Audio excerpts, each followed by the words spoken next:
Hello. Morning. Welcome to my channel, Alicia's Life in Spain. Ngayong umaga guys, mag-video ako at para sa inyo. Ay update ko sa inyo kasi 2 araw na ang nakalipas ay palagi umuulan at alam naman ninyo winter dito. Para ma-feel ninyo or malaman talaga ninyo kung gaano kalamig dito. So, ngayon umaga, malamig, kaya nakabalot ako. Pero, ngayon may araw na, magtatanggal na ako ng balot ko. Nagkaroon kami kasi ng conference, mga 2 hours, kaya ganito ang kasuotan namin. So, i-update ko sa inyo guys, yung after ng 2 araw na medyo malakas ang ulan at napakalamig, foggy at saka cloudy. At sinabi ko doon sa huli kong video na yung asawa ko ay nag-grocery, good for 1 week or more than 1 week, good for 2 weeks like that na pagkain kasi nabalita na baka mag-lockdown. So, i-update ko sa inyo kung ano nangyari sa mga tanim ko after the heavy rains at saka yung lamig na panahon. So, samahan niyo ako guys.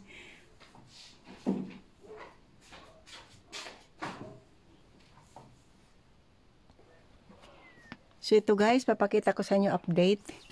Sigun sa sinabi ko, nung nakaraan 2 araw ay malakas ang ulan at napakalamig. Walang araw, cloudy and foggy.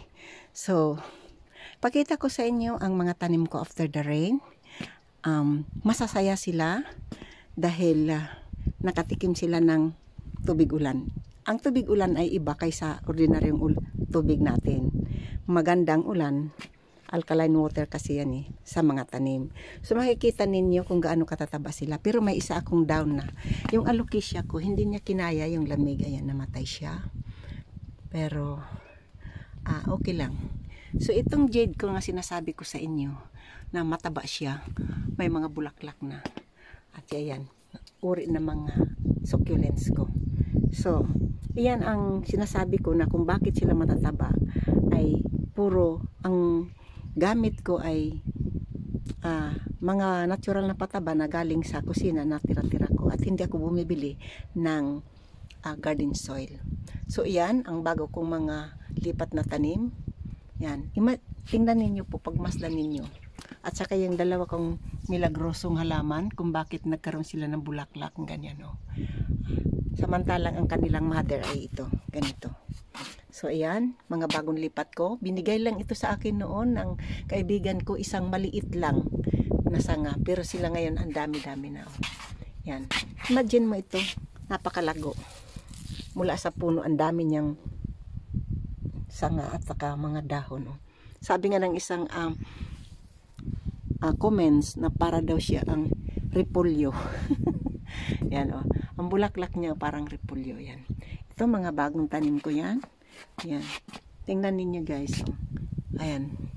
Nag-umpisa na siya pag sanga-sanga uli. Makikita nyo sa susunod mapupuno na rin ito. Mapupuno na rin ito. At saka bagong lipat ko may bulaklak na siya. So, ipapakita ko sa inyo guys kung bakit sila matataba. Ito ang ganito ang pataba ko. Galing sa kusina. Itong galing sa kusina na mga tinalupan ng yung mga ganyan. Garlic. Mga tira-tirang gulay. Mga carrots, Brussels sprout, lahat na, tinalupan ng gulay, lahat na onions, ginger, basta lahat nagagaling sa kusina, kasama na itong tissue, kasi papel yan, natutunaw din yan ito, ano ito pinaglagaan ng asawa ko ng tsaa, ang tsaa niya hindi yung walang supot, naka ganito, pag linalaga niya, ang sapal dito linalagay. So, titingnan natin kung saan ko ilalagay niyan para pabulukin at para sa pataba ko. Ito ginawa ko ito na noon. Paulit-ulit ko na lang ginawa.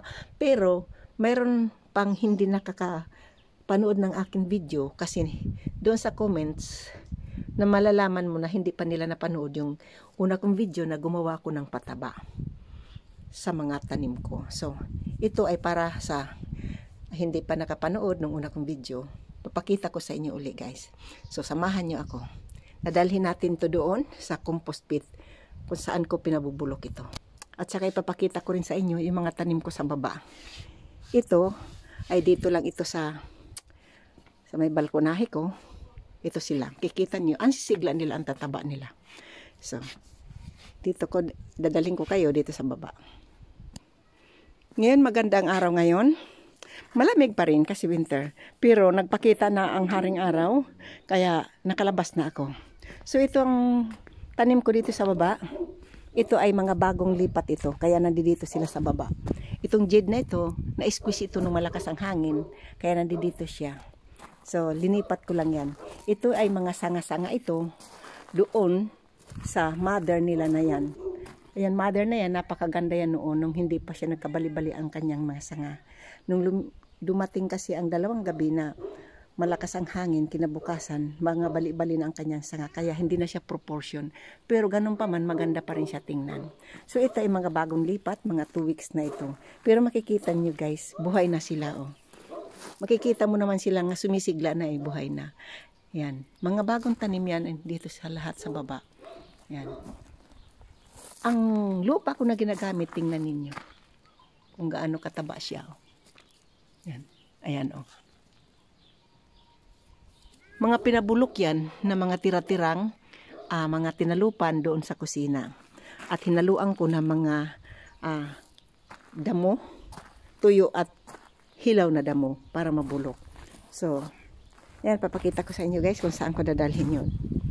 Tingnan nyo yung jade ko, oh, jade plants, mataba. Ito, oh. Ito pa, oh.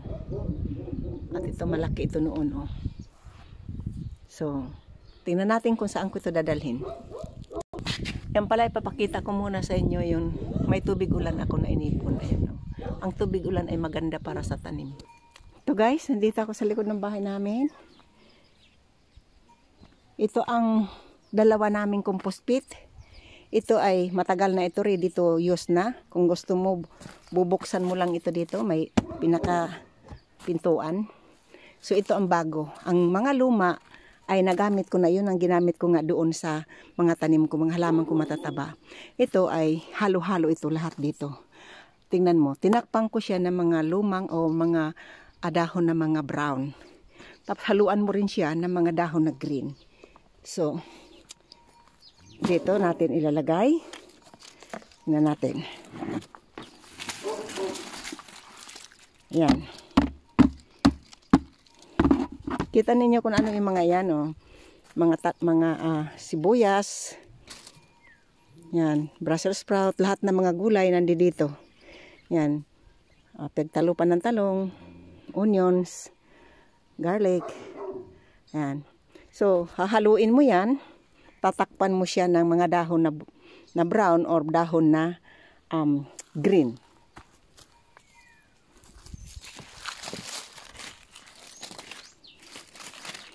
Yan, may eggshell siya. Lahat na nandito. Yung eggshell, pepper, balat ng saging, ano pa? Yan, pwede yan dito. At saka yung kanang tsaa, yung pinag-istifan mo ng tsaa, yung balot ng tsaa, tapos isasawsaw mo sa mainit na tubig. Huwag nyo itapon yun, yung pinaka-ano na yan. Pwede rin yan siya gamitin na fertilizer. So, ayan, mayroon siyang luma na kasi ito luma na.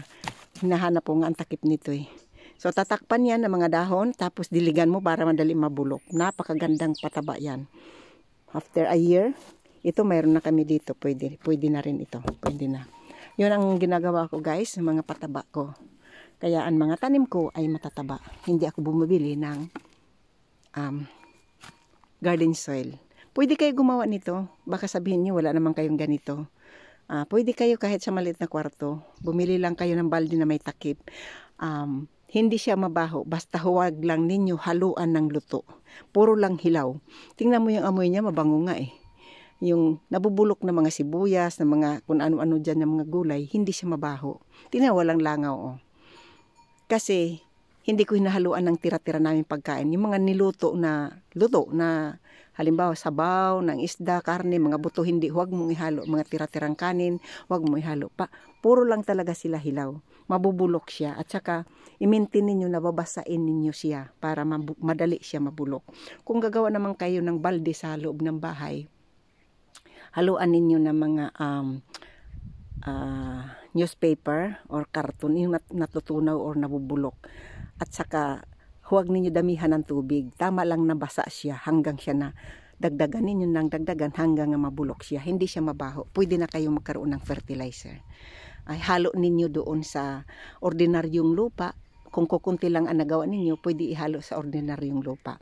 Ako kasi marami akong nagagawa. Pwede kong puro at saka pag nakikita ko na medyo puro siya, linalagyan ko ng kunting mga ordinaryong lupa. Pero pwede mong ipuro, pwede mong ihalo, haluan ng ordinaryong lupa.